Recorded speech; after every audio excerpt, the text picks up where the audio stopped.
We got Patrick CC. Three simple word made Lil Jon 33.3 million. Come on, bro. Who don't know what Lil Jon is? Who don't know who Lil Jon is, bro? Who don't know Lil Jon? What that song go? Why you acting like a yeah. Come on, man. That was my favorite one right now. What up? Yeah, that was my favorite though. Hey yo, what's up, Lil Jon and Eastside Boys? That was crazy. I ain't gonna hold you. That was hype. And then that bass, cause it was the bass, bro. Lil Jon, he's a hype man though. Well, he was always a hype man, something like that. But yeah, let's check this out. Ooh. In his in Lil Jon's most successful song of all time, he says 12 words total. In his second most successful song of all time, he says just 19 unique words. But truthfully, most people would associate him with the 3 most basic words in the English language. Yeah! What? Okay. Now, people often criticize rappers for having small vocabularies, on the basis that less words equals less talent. Lil Jon, he was good. Lil Jon, he can slide off though. Lil Jon, he can slide. He good. Lil Jon was more like the hype, man. So that's why, man. Lil Jon had it, bro. He had it on pat, bro. He had it locked. But Lil Jon isn't a rapper, and some would argue that being able to build a legacy as iconic as his on such few words is actually more difficult, especially when you consider he kinda did this all by accident. Stay hydrated. Lil Jon is known for his energy, hype, and love for partying, with iconic lines like, "If you ain't getting drunk, get the fuck out the club." He carried that same energy throughout his early years. In high school, he loved punk rock music, spending his weekends in mosh pits at Agent Orange shows. And considering his love for partying, what's more important to a party than a DJ? At age 16, Lil Jon taught himself how to DJ in his parents' basement. They used to let him throw his own parties under their supervision rather than let him be in the streets somewhere. And that proved to be the right decision, because as Lil Jon got into his 20s, his skill— Yeah, that was up, man. I wanted to rent the street. My mom wouldn't let me rent the street back in the day, bro. My mom was locked in on me, bro. My mom would not let me rent the street, bro. Now, you know, thank God I'm doing this and stuff now, bro. It is what it is. Would impress someone who would change his life forever. Jon landed a regular DJ gig at Club Phoenix in downtown Atlanta. It was at Club Phoenix where he was scouted by rapper, producer, and executive Jermaine Dupri. Although Dupri was impressed by his DJing, he actually wanted him to be an A&R. When it came to A&R, all I could think about was Lil Jon, because he was the person in the clubs. He knew people. DJs knew him. I had to hire him. An A&R's job is essentially to recruit and discover talent for the labels to sign. But So So Def was not even close to a well-established label, and Lil Jon didn't see this as a promising career path. He actually was considering enrolling in Georgia State University, and even took some courses at Fort McPherson through Georgia Military College. But Dupri greenlit an album for $100,000 and gave Lil Jon full creative control, so a music career was on the horizon. With that money, Lil Jon linked with some of the best producers, DJs, and artists in the underground Atlanta scene to create the So So Def Bass All-Stars album. As you can imagine, it was an album full of dancey fun bangers, perfect for the club. You probably recognize track 2. My Boo by Ghost Town DJs became known for the Running Man Challenge, a viral dance that absolutely dominated the internet in 2016, bringing it— Yes, nobody don't know nothing about that right now, man. That before they time, bro. I heard it all. to number 27 on the Billboard Hot 100 20 years later. Lil Jon produced that song 2 decades earlier. However, in 1996, the album was also pretty popular. It climbed to the 9th spot on the R&B and hip-hop chart, solidifying Lil Jon's presence and influence in the music industry. Jon was known all around the country for turning up clubs with the songs he produced. Now it was time for him to jump on the mic. The group Lil Jon and the Eastside Boys was formed, with him and his 2 childhood friends, Big Sam and Lil Bo. We'd be the rowdy crowd in the club. So Lil Jon told me and Bo we were going to do a song, Who You With. I was like, okay, we'll do a song and that'll be it. And a couple weeks later, they came back. B.I. was the best, bro. When I heard B.I., bro, I used to want to blaze that junker up. And then, yeah, it was the other one he did with, he did with, dang, what did I name? Busy Bone. Back and said, we want you guys to do an album. Oh, and Miska, Eastside Boy, Lil Jon featuring Eastside Boy, Lil Jon and Eastside Boy featuring Miska and, Busy Bone. Yeah, that was nasty, bro. Did an album. I don't know why he chose us. I'm just glad he did. Lil Jon and the East Side Boys put out their first record independently, starting with Get Crunk, Who You With, the album, in 1997. The album was jam-packed with records that talked about shaking ass and getting lit, complemented by production containing simple synth melodies, repetitive claps, and lots of bass. They ended up selling 100,000 singles and 40,000 albums on their own. They had the underground in a chokehold because their records were fun. They reduced the idea of having intricate verses to fun chants that everyone in the club would memorize before the song was over. Put Yo Hood Up, Move Bitch, and Bia Bia were perfect examples. Bia Bia, come on, man. This one right here. This one. Yeah, Put Your Hood Up. I like that one, but Bia Bia was it for me, bro. This one. Examples of this. Bia Bia.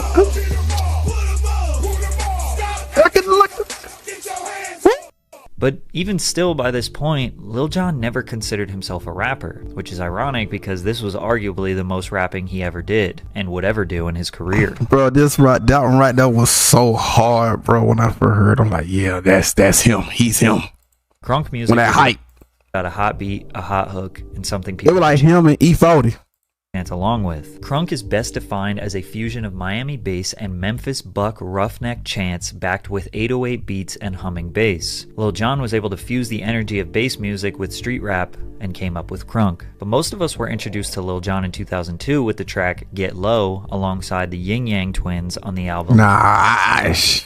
Kings of Crunk. In the early 2000s, the music video was more important than ever. Many of you probably remember the days of turning on MTV and just seeing what new songs would pop up. The video, especially like a 106 in Park, for Get Low showed Lil Jon's over-the-top outfit, cane, and signature iced-out cup full of who knows what. This video sent the song all the way to number 2 on the Billboard Hot 100. Lil Jon became the most requested artist for radio DJs, and since he was a DJ himself, they were more than happy to play his tracks. Shake That Monkey peaked at 84 on the Billboard Hot 100. Salt Shaker peaked at number 9. Damn peaked at number 4, which was an anthem to taunt your ops in the club. If you don't give up, we don't give up. Don't start now. Hey, that was hard. Club.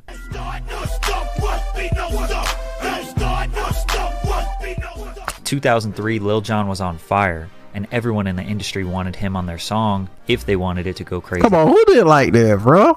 In the club, and Usher was the first artist to truly capitalize on that. At the time, Usher was an R&B sensation who had slow and sensual songs topping the charts, but he wasn't exactly being played in the clubs. Lil Jon was about to change that when they linked up and made a song called Yeah.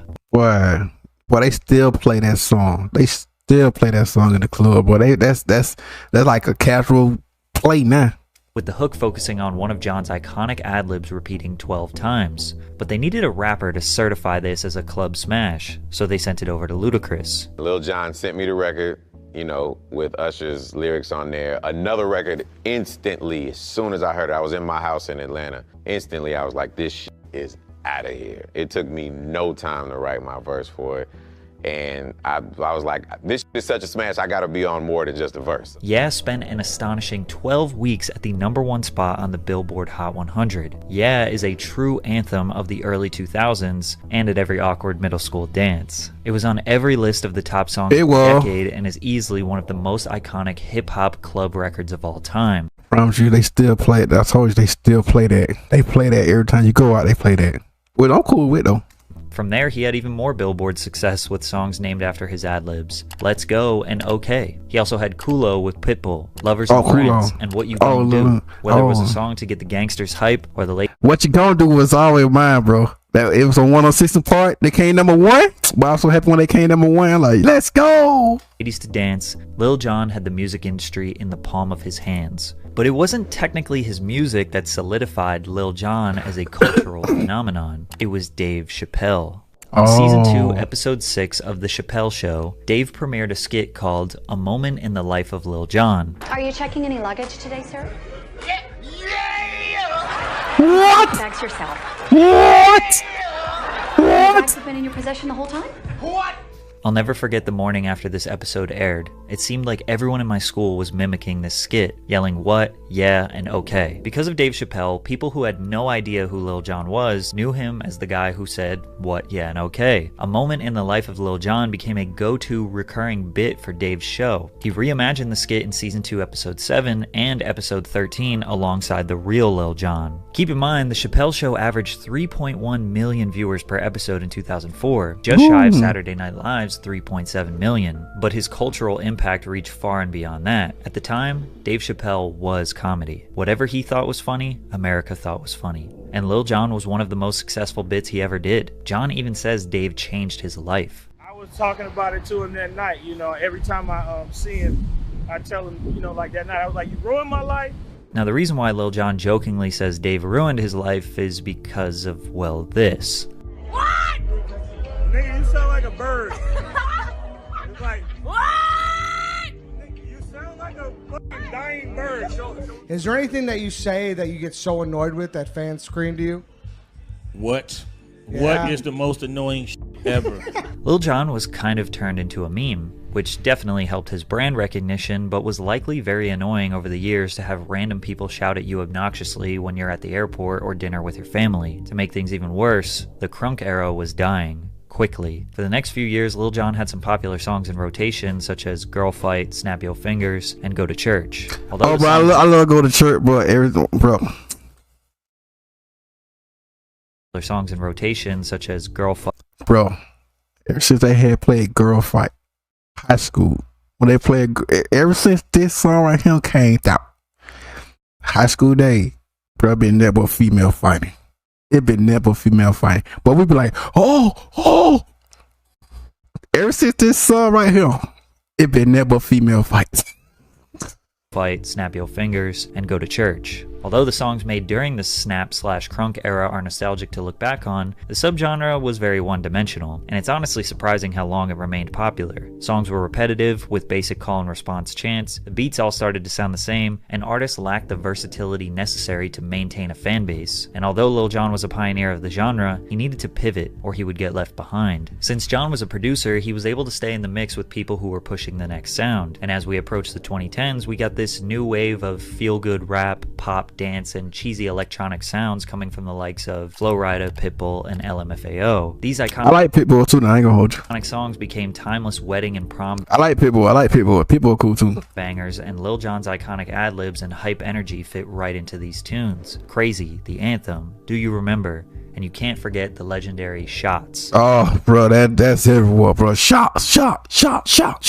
I bet most of you watching remember Lil Jon from this era of his career. And if you think the crunk era went fast, these came and went even faster. One homecoming, one prom, and a wedding, and you never want to hear Pitbull ever again. Music was changing faster than ever as we approached the internet age. As we passed 2010, EDM festivals started becoming bigger and bigger. EDM DJs were often playing Lil Jon and Pitbull's songs Crazy and the Anthem. You also have to remember Lil Jon at his core is a DJ, so he was very curious to enter the new wave of open format DJs, which is basically just a DJ who plays any and all genres rather than just sticking to one. In 2011, he collaborated with Laidback Luke and Steve Aoki on the track Turbulence, which was a huge anthem that year. He started going to massive festivals and performing alongside the DJs he knew. Plus, many upcoming EDM producers in all subgenres, from dubstep to dirty Dutch house to EDM trap, would often sample Lil Jon. His three iconic ad-libs were the perfect vocal chops to complement the energy that these EDM subgenres displayed. Or people often use this vocal shot from the song I'm the Ish by DJ Class.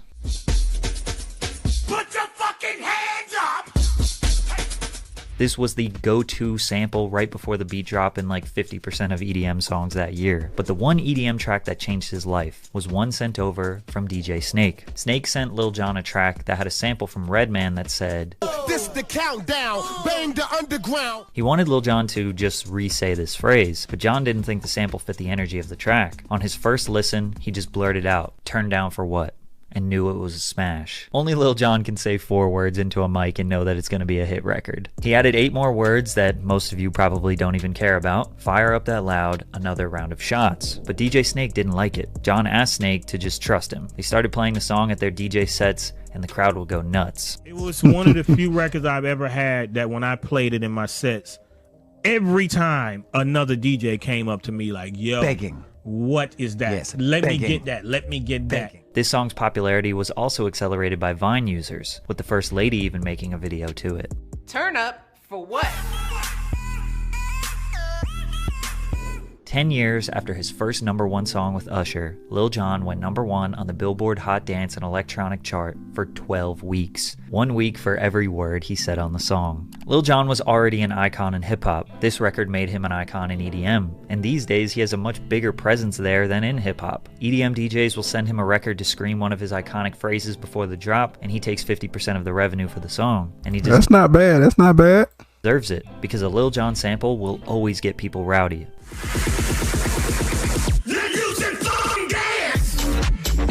Today, Lil Jon's life is pretty unpredictable. He's become a big fan of the side quest. He has a successful TV show on HGTV, where he showcased his unique vision and design expertise, surprising the world with his eye for interior aesthetics. He created his own wine label, Little Jonathan Winery, that reflects his unique style and brought a touch of sophistication to his brand. You might even catch him lecturing at prestigious universities such as Oxford. In music, the less words Lil Jon said, the more successful he was, and he secured a well-deserved legacy from that. But these days, he's got a lot more to say, and we owe it to him to listen. They gonna say that at my funeral. They gonna be like, he was a good man. Yeah! I said he was a good man. What? Man, he rest in peace. Okay! And there you have it, ladies and gentlemen. Lil Jon, king of crump, bro. Y'all already know, man. We here for some more, but y'all already know. Link up in the description below and all that good stuff, man. Let's get to the next one, bro. Let's check it out.